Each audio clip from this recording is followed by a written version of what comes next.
Hello and welcome to the Sales Show. I'm Marie Kirkpatrick, your sales and business strategist. I'm a mum, a wife, and a multi-business owner myself. With over 15 years experience in sales and business, I have worked with startups all the way through to multi-million-dollar companies. I have seen the good, the bad, and the ugly. I love helping service-based businesses make an income as well as an impact. Let's jump into talking about all things sales and business. Hello and welcome to the Sales Show. I'm Marie Kirkpatrick and I am super pumped you are here today. Today we are talking about how the fear factor impacts your income. And this podcast idea came about as I had a little bit of one of those fearful moments during the week. I have been up-leveling the business and growing and scaling things, and sometimes I get a little bit wobbly when things like that happen. And so it's purely just fear. For me, when that fear happens, there's a few things that I do that I'll give you some tips and advice and, some things that you can potentially do to help you. But I want to start off by acknowledging how fear shows up in business, because some people say, and this goes for both men and women, like a lot of men will say, oh, I'm not fearful of anything. Like, I'm not worried about that. Fear shows up in so many different ways when it comes to business. So it can show up by dropping your prices before someone's even given you an objection. So maybe when you're writing the proposal, you're putting it together and you think, oh, this is probably a $30,000 job, but let's do it for 20 so that they'll take it. That is pure fear. Pure fear when it comes to your pricing and dropping your prices without even having a conversation with the potential client about it. Another way that fear shows up, and I find this happens quite regularly, is that people have this fear around having these sales conversations. They don't want to have the sales conversations. They just want to talk about their product or service. And if someone buys, great. And if they don't, oh, well, next. So if you find that you hate having these sales conversations, have a bit more of a deeper dive into that and understand what it is that you are worried about. And is it really fear that is driving that? Another way that people have fear show up when it comes to their business is they will do a whole heap of marketing, they will show up, they will sell things, they will be out there for a little while, showing up, and then all of a sudden they go into hiding and they just kind of poof off the face of the earth, or they don't put anything on social media for a little while, or they don't engage with their community. I've seen that happen a little bit as well. And this can be all based around fear. We may not even be consciously aware of it, but it is fear, and that's how it can show up in your business. Another way that I see fear show up when in business is that people don't follow up. They're worried about annoying people, upsetting people. They don't want to seem pushy. They don't want to seem like they're just after people for their money and things like that. So they won't do any form of follow-up or anything along those lines. And it needs to be understood that that is fear. What would you do if fear wasn't in the way? What if you were actually able to acknowledge that fear and say, oh man, this fear is showing up in different ways. There's also things such as fear of failure, fear of success, fear of rejection, fear of the unknown. I've spoken to some business owners, and I've had this conversation multiple times as well in our house. It's this fear of, if the business grows too big, I'm going to be busier. I'm not going to have enough time for my kids. I'm going to lose a relationship with my husband. It's like the business is just going to absolutely drain me. That is absolutely more ways of fear showing up. Fear of the unknown. What happens if I grow the business and it becomes a multi-million-dollar business that runs out of control and I just completely fall in a heap? That's fear. That is more ways that fear shows up. But fear can also prevent you from taking risks. It can prevent you from showing up and saying, hey, I think I would be great at this. let's have a conversation or give me a shot at it. It can be fear can also stop you from taking or trying new things. So you just keep plodding along with the same ways that you do stuff time and time again, and everything's just nice, where you're not pushing yourself out of that comfort zone, you're not stretching yourself. I went out for dinner with my beautiful girlfriends a couple of weeks ago, and I was saying that I'm wanting to do things that make me more uncomfortable and stretch me out of that comfort zone. And one of my gorgeous friends said, "Wow, I haven't done that for ages. I haven't pushed myself out of my comfort zone and seen what's beyond that." And she runs her own business as well, but her business, we've built her business so that it is very automated and she doesn't have to do a whole heap or step too far out of that comfort zone to grow it to the next level. And so I found that really fascinating. And I've had moments in my life where I just think, oh gosh, I can't take anything else on. Everything feels hard. Everything feels out of my comfort zone. So I'm just going to sit where I am. But you know what that does? That stops you pursuing your biggest goals, whether that's income goals, whether that's lifestyle goals, whatever that is for you. Having that fear and not wanting to step out of your comfort zone can really stop you getting to where it is that you really want to be. And I think when it comes to business and sales, it is so much about mindset and personal development. There's nothing more that will teach you about yourself than having to sell and to be running a business. But what I don't want to happen is that you let fear stop you doing exactly what it is that you really want to do and taking your business to that next step. So if you are finding that you're dropping your prices before someone's even had a conversation with you about it, or you're hating having these sales conversations in fear that someone's going to say no, or that they're not going to like you, or that they're not going to buy from you, I want you to really understand that there may be a subconscious level of fear going on for you. And the first thing you need to do to move through that is to acknowledge the fear. When I was having my moment of like everything's hard and I'm not good at this, and what actually came up for me was that I'd undercharged for this potential project. Now, when I was putting together the plan and the proposal for them, I was like, yeah, this is going to be great. If they take one of the options, fantastic. But imagine if they take all three. And when I jumped on a call with them and they took all three and they were questioning me about, does my price include everything? And I'm like, yep. And they're like, oh, okay, great. I knew in the bottom of my tummy that I had undercharged. However, the fear that I had, it wasn't the fear that I had undercharged, it was the fear that it wasn't enough. And there's a difference between that. For me, not charging enough is more along the lines of, okay, I can raise my prices. There's potential for room to move for the next project that comes up or something along those lines. But for me, the fear that came up was it's not enough. And it doesn't matter what price tag I put on things or what it is that I'm doing, it's never enough. I've never done enough. I've never said enough. I've never charged enough. All those things that come up is all underlying fear.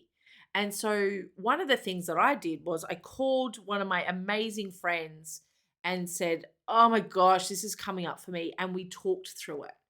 And being able to have those people around you that can support you and talk you through those sort of things and really allow you to delve deeper into it rather than avoiding it is it's such an honor. And I'm so grateful to have those people around me. If you don't have people like that that can't truly understand, maybe it's you're in business or you're in sales and some of your friends aren't in that industry, it can be hard for them to understand exactly what it is. It's kind of like when people have kids versus people that don't have kids and they go, oh man, I'm so busy. And you're someone that's juggling business, juggling kids, juggling work, juggling all of it. And you're like, oh, you don't even have kids to deal with, you know? So it's having those people that are in your corner that completely understand the full picture of business and fear and everything that comes up with it. So, what I want to do today is give you a few tips or ways that you can acknowledge the fear and move through it.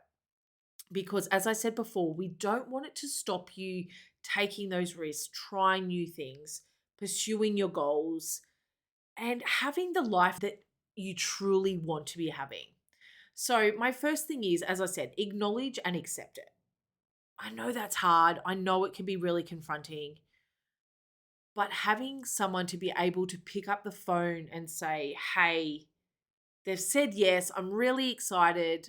I should be feeling over the moon, but what's really coming up for me is this, this, and this, and it doesn't feel great.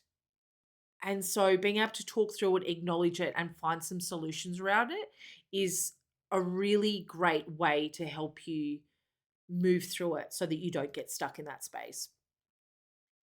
Another thing that I want to acknowledge when it comes to fear and business and growth is it's a natural part of the process. I don't know any business owner that has grown their business, has extended themselves, that hasn't gone through some aspect of fear or had moments of self doubt or moments of self sabotage or moments of like, is this price right? Will I annoy them? Is it too much money? Will they say no? Am I good enough for this? All of that comes up, but it is absolutely a natural part of the growth process. And that fear is there to help us grow. It is there to up level us, to move through it, to give us the opportunity to learn something new, to let go of things, and to step into that new stage. I also want you to take action despite your fear. And you may be sitting there going, yeah, that's all good for you, Marie. But when I have fear, I have anxiety, or I get the sweats, or I get clammy, or I completely shut down, or I just want to sit on the couch and watch Netflix and do nothing, eat cookies. One of my clients, we were talking about the other day, when she's stressed out, she's like, I just want to sit on the couch and eat brownies that are freshly baked. I'm like, great, you can sit there and eat the brownies, but that's not going to get you any closer to where it is that you want to go.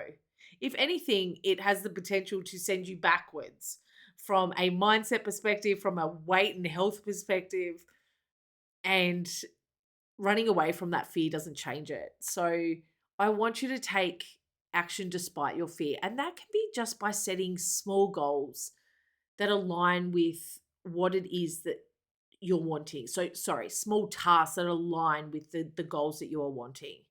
So for me, my beautiful friend had said to me when I was going through this little moment recently, had said, so what have you done in the past to move through this? Like when you've sent a big plan or a proposal to someone, or you've stepped out of that comfort zone, what have you done in the past to move through it? And I was like, I don't know. I just kept kind of going. And she was like, okay, so do that. And I was like, but I can't. Like, I'm really stuck there. And she was like, okay, so what else can you do? And I was like, okay. So I just kind of threw it out there that I don't know, like I can just manifest stuff or something will happen or whatever. And she was like, great, go with that. And so what I did was I came home, I was talking to her while I was driving safely, may I add. Hands free was all set up and through the car. Um, but when I got home, I sat down and I was like, what can I do differently here? And so I sent a few emails. I did some journaling. I put on some music and danced with the kids. I did things to help me move through it. And so don't just sit in it. Do things that are going to move you through it, even if it's just small. The other thing you can do, which I've mentioned multiple times, is seek support. Find people that will build you up and help you through that sort of stuff. It can be friends, it can be family. If you find that you don't have the right friends or family around you to support you through it, there's always professionals or therapists or people around professional industries that are there to help you move through things. I remember I was seeing a amazing psychologist 9 years ago now, after having quite a major car accident when I was pregnant with my son. And The car accident put a whole heap of fear and even some PTSD in there. I didn't want to get in the car. I didn't want to do anything. Everything hurt. Everything was too hard. I had a newborn baby when I was going through a huge court case with the insurance company. It was just horrendous. It was such a hard time. And one of my friends had said to me, "You should go and see this psychologist. She's amazing. She lectures at my university. She's brilliant." So I was like, "Okay, let's give it a crack." And she was so good. She let me vent, but she didn't let me stay there. We mapped out the steps forward, and if it wasn't for her, I honestly believe I would never have taken the steps forward to start my business.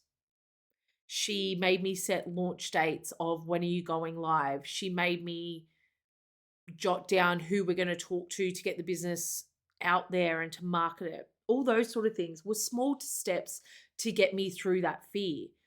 And she was a professional that did it. She was someone that we had a relationship with, but it was a professional relationship. It wasn't a friend or a family member.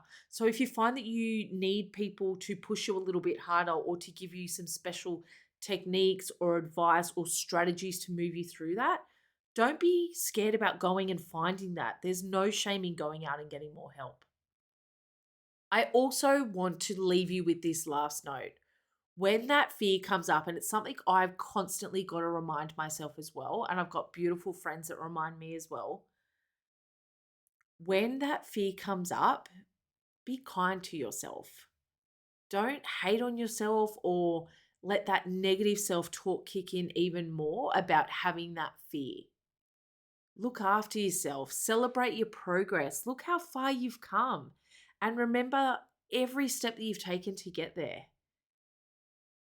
The way to get to your goals is by taking steps. Sometimes they're big steps, sometimes they're small steps.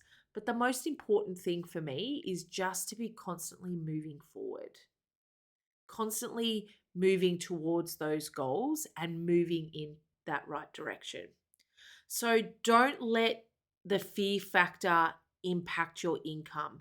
If you do find that it's showing up with dropping your prices, if you do find that you've got fear around having these sales conversations because you want people to like you and you're worried about being pushy and you're worried about being icky and all that sort of stuff, also make sure obviously you know how to sell in a really connected way, but hold space for yourself to have those beautiful connecting conversations that then have the potential to lead into a conversation. Allow yourself to show up whether you are on fire or whether you're not, whether your hair and makeup is done or whether it's not, whether you are having a high energy day or a low energy day of what I call a CBF day in the business, in life, where you just could not be frogged.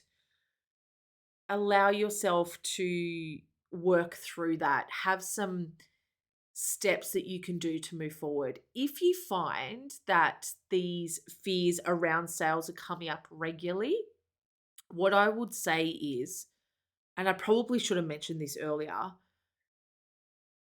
but when you have moments that that fear is not present, that is the time to set up your systems and your processes. So set up your sales process so that you have the steps that you need to take for having those sales conversations, the chunks that you need to focus on, the boxes that you need to tick. And we're not talking about scripts or anything like that. We're talking about the steps that are involved in a sales process. So how do you understand what it is that people are needing? How do you talk about your packages and your prices? How do you price your offers? And so one of the things that I like to do is to have a framework when it comes to my pricing so that I don't have to constantly have this fear. These frameworks are there so that if I am in that fear-based space, that the framework is already there for me to work through. It takes the mental load off it. It takes the stress out of it. It allows you to have that system to support you as you go through it. And it's really important to set up those systems and processes before the fear kicks in. Say, for example, the little moment that I was having where I had undercharged. I had the system and the process set up before that fear kicked in. If I didn't have the system and process set up before the fear kicked in, I may not have even sent it. I may not have put together the program or the project that I think is best for that customer or that client. And I see this happen all the time as well in business, where we have this great sales conversation. The person says, yes, I want to work with you. And then we have fear on sending the invoice, sending the paperwork, booking in the time. And you just wait for them to say, oh, are we like on for Thursday? And you're like, oh yeah, sorry, freaked out. Well, obviously you don't say that to someone, but that can be another way that fear shows up. So set up those processes to support you within your business. Have those processes set up for the days where the CBF days kick in, or the days where everything feels really hard, but you know that you've got the system and the process there. You just need to follow it and run through it. So that is all from me today. Don't let fear stop you doing what it is that you're so passionate and you enjoy doing, and really reaching those goals. A lot of the time when people set those goals, whether it be just November, December, January, New Year type stuff, that fear's not there. There's so much excitement and potential for the new year. But then as things start to roll on, that fear kicks in. And so make sure that you have the support, the systems, the structure, the things that you can do to move you through that fear. Have an amazing day. I would love you to let me know how fear shows up for you in your business, if you're comfortable with it, and how you move through it. Maybe you've got some tips and advice that you can send me for when I have those moments of, oh my God, freak out. So have an amazing day, and I will see you in the next episode. Thank you so much for listening to this episode of The Sales Show. Please share it on social media for your friends to see, and make sure you tag me at Marie Kirkpatrick so I can personally say thank you. If you would like to show me some love, leave me a review on Apple Podcast. I'd love to hear from you. Email me at podcast@mariekirkpatrick.com. And if you would like to work with me further or see any of the free resources mentioned on today's show, they can be found at mariekirkpatrick.com. I truly hope this podcast provides useful information and so much value to you so that you can build a business with impact and income.